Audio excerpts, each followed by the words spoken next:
Recebe a nossa adoração, ó Pai. Recebe o nosso louvor. Nós estamos aqui, ó Pai bendito, pedindo a Ti, Teu amor me envolve,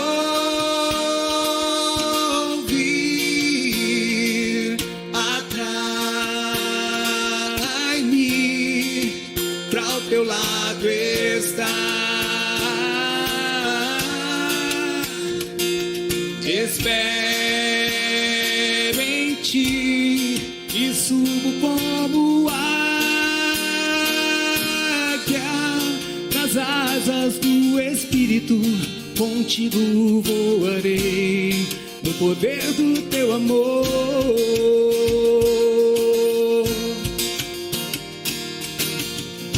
Senhor, eis-me aqui, vem transformar meu ser no fluir da graça que encontrei em Ti.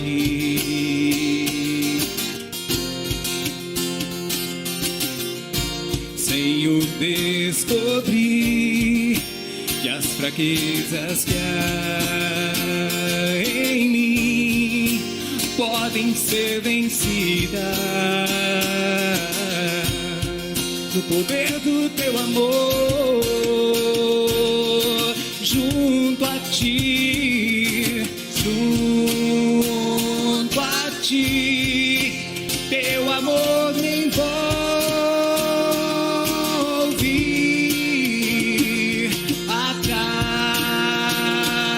atrai-me pra o Teu lado estar. Espero em Ti e subo como águia nas asas do Espírito. Contigo voarei no poder do Teu amor.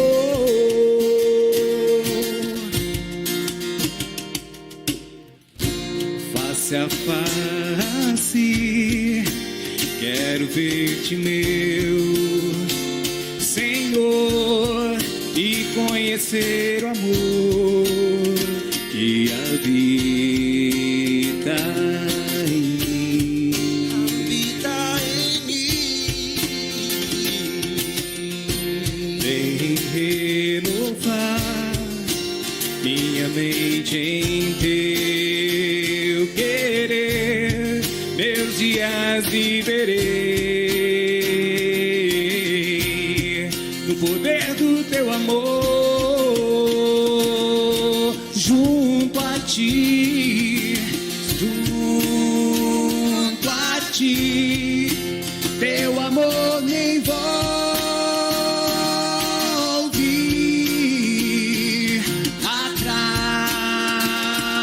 atrai-me pra o Teu lado estar.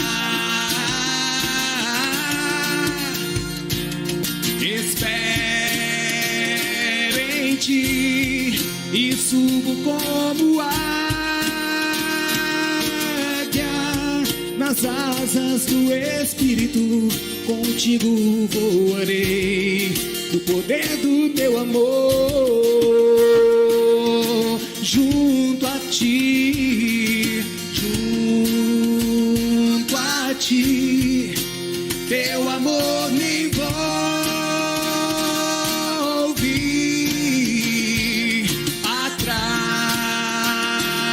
atrai-me pra o Teu lado estar. Espero em Ti e subo como águia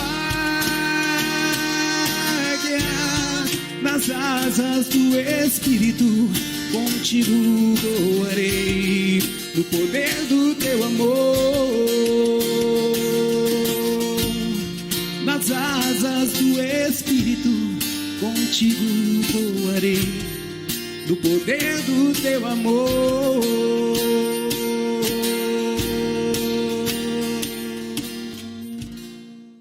Pai do Senhor aos irmãos, mais Mais uma vez estamos na presença de Deus, pela primeira vez neste lugar. Agradecidos ao Senhor por Ele ter nos concedido este local de culto, onde nós iremos, através das lives, passar a palavra do Senhor até que essa pandemia passe e nós possamos reunirmos novamente aqui no templo. É muito prazeroso falar para os irmãos a palavra de Deus. E confesso que a saudade dos irmãos é muito grande, mas Deus tem nos confortado. E nós hoje vamos falar um pouco sobre uma parábola do Senhor Jesus. O Senhor Jesus, Ele ensinou muito com parábolas. E nós vamos falar de uma parábola pequena, para que nós possamos ver o significado, qual foi o significado do ensino que Ele deu através dela. Mas antes disso, nós queremos orar. Peço que você incline sua fronte e que você ore comigo neste momento. Senhor Deus e Pai, nós somos muito agradecidos por este momento, Senhor. Nós sabemos que, mesmo diante dessas dificuldades, Tu tem nos alimentado, tem nos confortado e tem nos abençoado. E hoje, mais uma vez, nós queremos falar um pouco da Sua palavra com os irmãos, com os amigos que nos assistem, para que nós possamos alimentar cada vez mais a nossa vida espiritual. Nós agradecemos a Deus por tudo que Ele tem feito até aqui. Em nome de Jesus. Amém.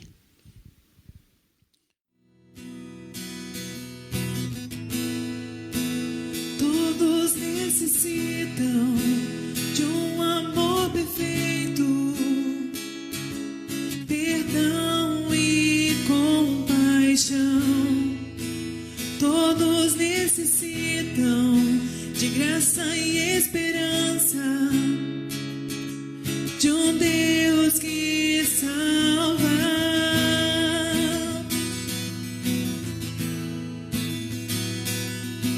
Cristo move as montanhas e tem poder para salvar, tem poder para salvar, para sempre, autor da salvação. Jesus a morte venceu, sobre a morte venceu.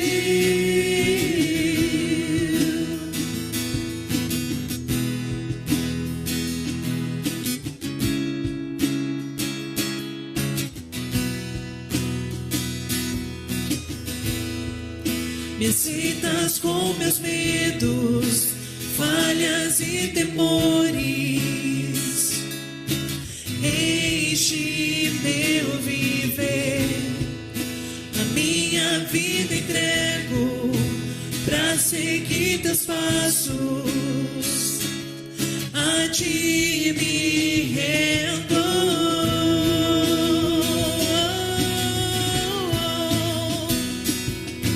Cristo move as montanhas e tem poder pra salvar, tem poder pra salvar, pra sempre, autor da salvação. Jesus a morte venceu, sobre a morte venceu. Cristo move as montanhas e tem poder pra salvar, tem poder pra salvar, pra sempre, autor da salvação. Jesus a morte venceu, sobre a morte venceu. Nosso mundo vê brilhar a luz, cantamos para a glória do Senhor Jesus.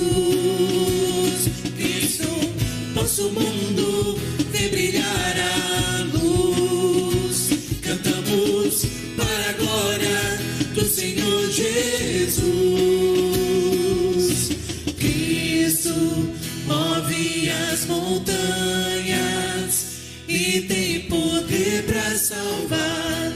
tem poder para salvar, para sempre autor da salvação. Jesus a morte venceu, sobre a morte venceu. Cristo move as montanhas e tem poder para salvar, tem poder para salvar, para sempre autor da salvação. Jesus a morte venceu, sobre a morte venceu. Nosso mundo vê brilhar a luz, cantamos para a glória do Senhor Jesus. Cristo, nosso mundo vê brilhar a luz, cantamos para a glória do Senhor Jesus.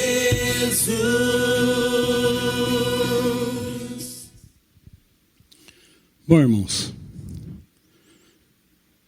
nós vamos falar então da parábola da boa semente. Uma parábola um pouco pequena, talvez não muito comentada por isso, mas não deixa de ter seu significado importante para nós. Ela está lá em Marcos capítulo 4, versículo 26.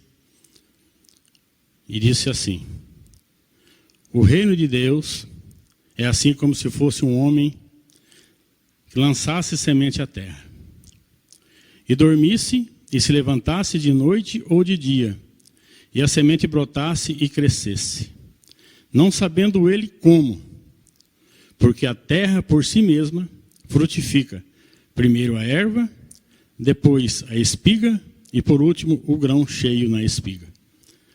E quando já o fruto se mostra, mete-lhe logo a foice, porque está chegado a ceifa.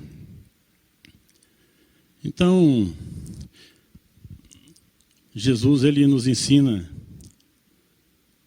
significativas, profundas e pedagógicas lições nessa parábola da boa semente. E esse mesmo capítulo nós sabemos que registra outras palavras de Jesus. Uma delas é a parábola do semeador, que possui uma relação muito próxima com essa parábola da semente.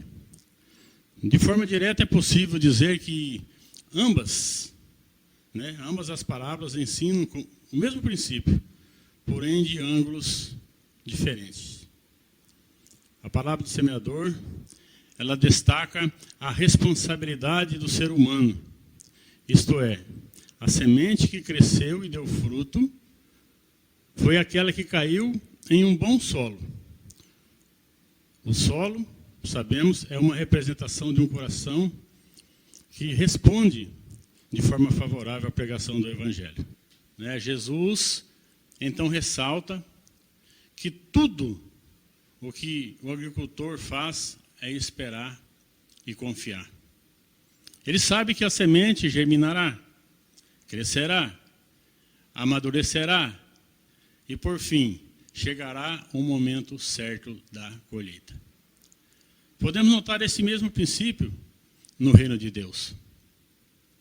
Não sabemos exatamente como explicar a germinação, o crescimento e a frutificação do Evangelho no coração do homem. Esse desenvolvimento pertence somente ao Espírito Santo, somente a Deus. Sabemos apenas que ele ocorre de maneira perfeita, preparando o homem para o dia da colheita. O apóstolo Paulo, ele fala sobre esse processo. E ele coloca o ser humano como um coparticipante nessa tarefa. Diz ele: eu plantei, Apolo regou, e é Deus quem fez crescer. Está lá em 1 Coríntios, capítulo 3, versículo 6. Mas quem é o homem, quem é o agricultor desta parábola, da parábola da semente? Aqui há muitas tentativas de interpretações, por isso, muitas alegorias acontecem. As pessoas geralmente procuram atribuir significados individuais a cada elemento das parábolas de Jesus. Isso, com certeza, é um equívoco. E eu vou explicar por quê. Nessa parábola em questão, alguns pregadores identificam o homem agricultor como sendo Jesus, que semeou na ocasião certa, virá para a colheita. Claro que existem fundamentos bíblicos para tentar supor este significado. Um exemplo disso é a parábola do joio e do trigo. Nela, o próprio Jesus atribuiu o semeador ao Filho do Homem. Disse-lhe Jesus: o que semeia a boa semente é o Filho do Homem. Porém, se identificarmos Jesus como agricultor também nesta parábola, outros problemas incontornáveis acontecerão, como, por exemplo, a implicação de que Jesus seria o homem que dorme noite após noite e acorda dia após dia sem ter o controle algum sobre a germinação da semente. Isso não faz sentido. Na verdade, pensar que Jesus desconhece o processo da germinação e do crescimento, o qual o desenvolvimento do reino de Deus foi comparado, não faz sentido. Certamente, essa ideia é completamente estranha ao texto bíblico. A melhor informação, a melhor interpretação, então, identifica o agricultor como apenas um assistente, isto é, um trabalhador a serviço do reino de Deus. Na verdade, grandes teólogos, estudiosos da Bíblia, estão de acordo com essa interpretação, ao entenderem que o agricultor dessa parábola é o ministro do Evangelho. Ou seja, é ele quem analisa e prepara a terra, depois lança a semente e dorme sossegado, porque ele sabe que daí para frente entra o agir do Espírito Santo e o agir de Deus. Para estarmos convictos em relação a essa verdade, basta irmos novamente à primeira carta de Paulo, que lemos há pouco, aos Coríntios, onde ele escreveu: eu plantei, Apolo regou, mas Deus deu o crescimento. E ainda em Filipenses, ele também escreveu: tendo por certo isto mesmo, que aquele que em vós começou a boa obra, aperfeiçoará até o dia da vinda de Jesus Cristo. Um caminho seguro para aprendermos a interpretar as parábolas de Jesus é sempre nos concentrarmos no ensino principal delas. Ao invés de tentarmos aplicar significados a cada elemento delas, pois isso certamente provocarão alegorias que desviarão o foco central dos textos. Um exemplo é a parábola do filho pródigo. Muitos se preocupam em saber os significados da herança, o significado do agir do filho mais velho, da gastança desenfreada, do novilho gordo, das bolotas para os porcos, das sandálias, do anel, da roupa e outras coisas mais, e acabam atropelando a essência dessa parábola. Claro que extrações feitas com fundamentos dos textos podem fazer sentido, sim, mas a essência da parábola que Jesus quis ensinar do filho pródigo é evidenciar, é mostrar como Deus nos ama e que, apesar de nossos erros, Ele está sempre pronto a perdoar os arrependidos e fica feliz quando seus filhos voltam para os seus braços. Mas a essência dessa parábola em questão, que muitos estudiosos na Bíblia a chamam de a parábola da semente que germina secretamente, é a soberania de Deus. É a soberania de Deus. Baseando nesse princípio, eu quero comentar rapidamente com vocês 5 lições valiosas dessa pequena parábola, porém importantes para cada um de nós.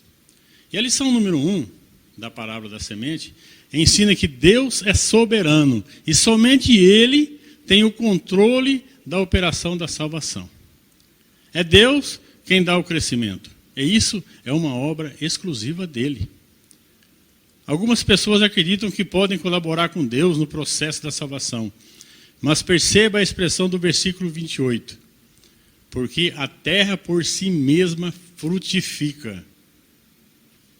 Essa declaração, no grego original, é automate.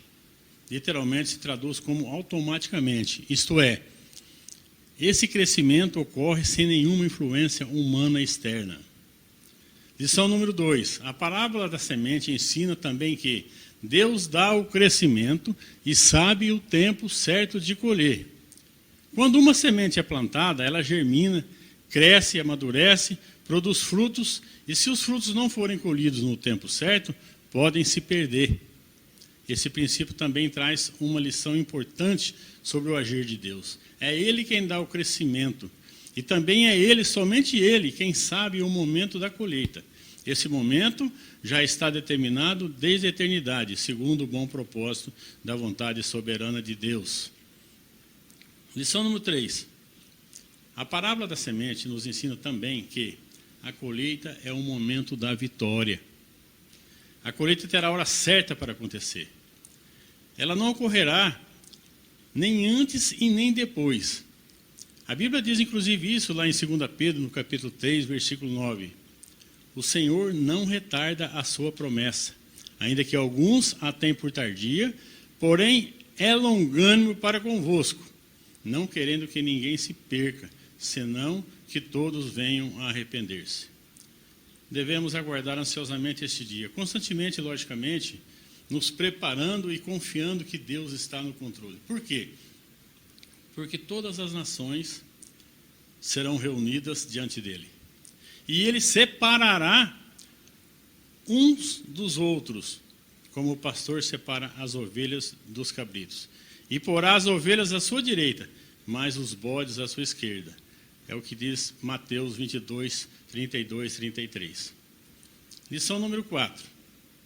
A parábola da semente nos ensina também que o crescimento do reino de Deus no coração do homem é um mistério.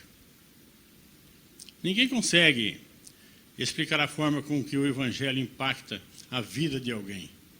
Isso é impossível, somente Deus conhece este processo. Alguns tentam estabelecer métodos que supostamente possam manter as pessoas na igreja. No entanto, nosso papel é, no máximo, semear, regar, pregando simplesmente a verdadeira palavra, pois o crescimento, quem dá de fato, é o Espírito Santo, é Deus.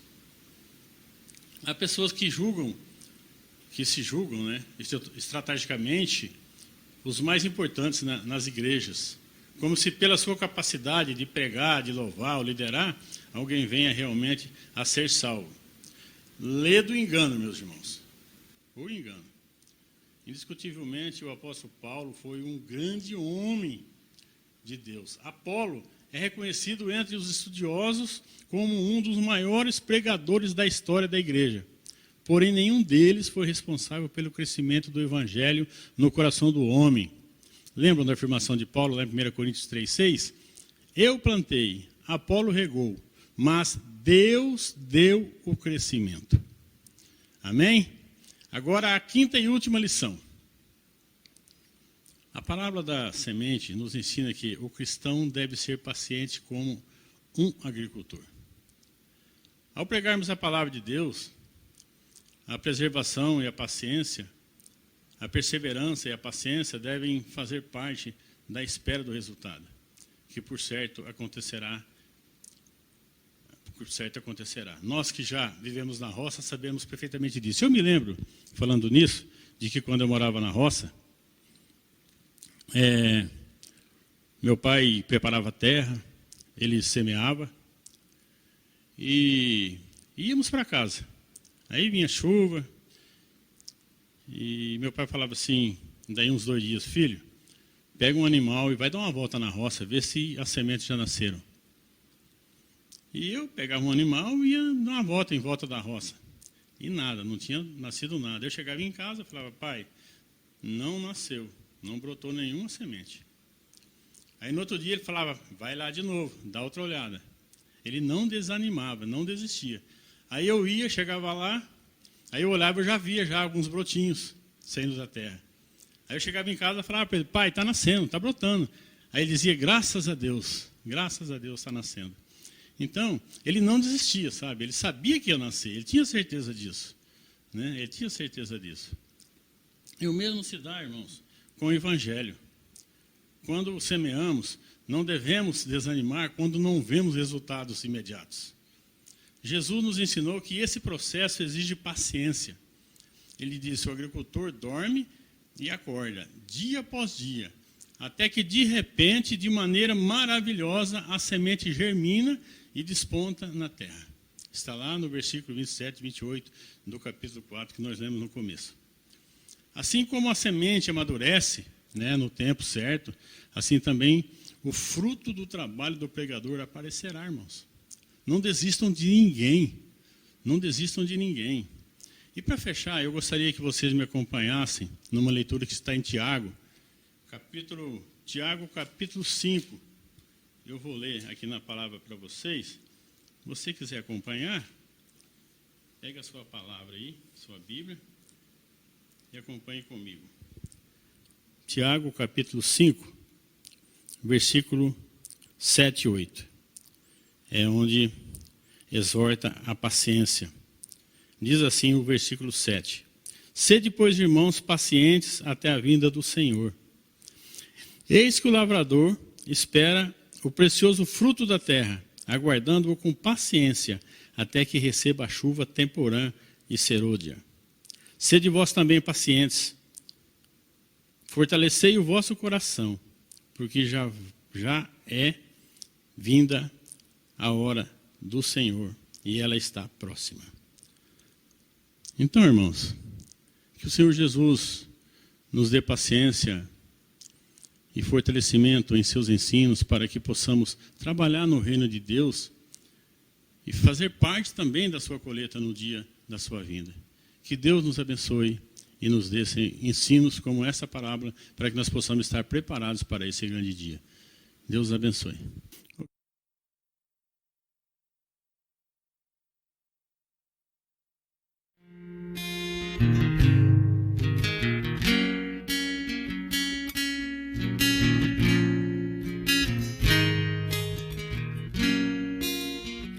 Tu és o Deus dessa terra, Tu és o Rei desse povo, és o Senhor da nação.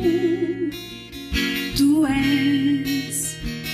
és a luz desse mundo, esperança para os perdidos. Tu és a paz para os cansados.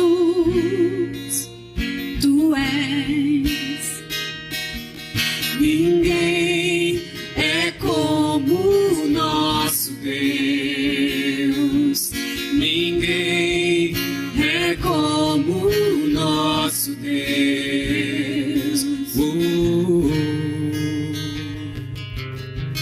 Grandes coisas estão por vir, grandes coisas vão acontecer nesse lugar.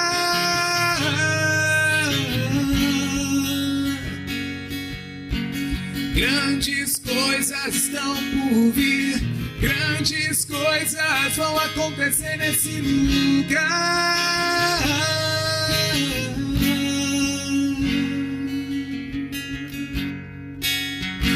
Tu és o Deus dessa terra, Tu és o Rei desse povo, és o Senhor da nação. Tu és a luz desse mundo, esperança para os perdidos. Tu és a paz para os cansados. Tu és. Ninguém é como o nosso Deus. Ninguém é como o nosso Deus.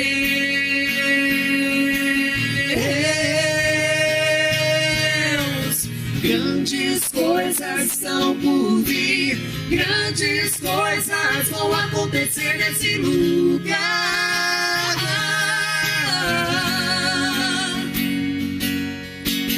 Grandes coisas estão por vir, grandes coisas vão acontecer nesse lugar.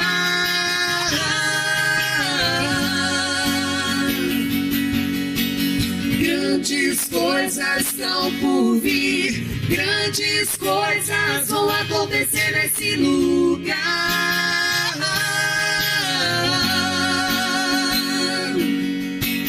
Grandes coisas estão por vir, grandes coisas vão acontecer aqui.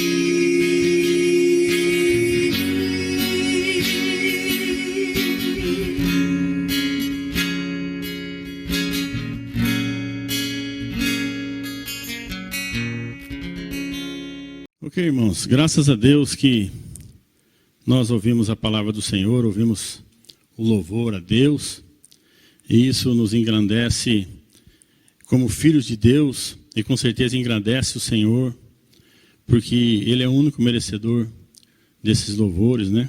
E nós precisamos ouvir a sua palavra para que nós possamos nos aperfeiçoar para quando chegar o dia. E agora nós vamos orar, agradecer a Deus por esse momento, orar pelas pessoas que estão enfermas, né? Orar por essas pessoas que estão enfermas pela pandemia, mas não somente pela pandemia, por outras doenças, que Deus possa ter misericórdia de cada um, né? Para que possamos vê-las restauradas. E queremos pedir a Deus que nos ajude também a continuarmos pregando a sua palavra, mesmo que pelas lives, que nós continuemos a pregar a sua palavra. Oremos então. Senhor Deus e Pai, não temos como te agradecer ao Senhor, se não for através da oração por tudo aquilo que tu fazes a cada um de nós. Sabemos que tu tem nos abençoado, nos ajudado nesta pandemia. Sabemos que tu és um Deus que tem cuidado de cada filho seu. Tu és um Deus que tem abençoado a sua igreja, seu povo. Tu és um Deus que tem cuidado de cada um de nós. Então nós te pedimos, ó Deus, que tu continue abençoando a cada um de nós. Mesmo que nós não somos merecedores de nada, mas a tua misericórdia e o seu amor têm nos alcançado. E por isso nós te damos graças e agradecemos em nome de Jesus. Amém. Nós queremos, neste momento, ser despedidos. Que a graça e a paz do nosso Senhor e Salvador Jesus Cristo, o grande amor de Deus e a comunhão do Santo Espírito permaneça com toda a sua igreja, agora e para sempre.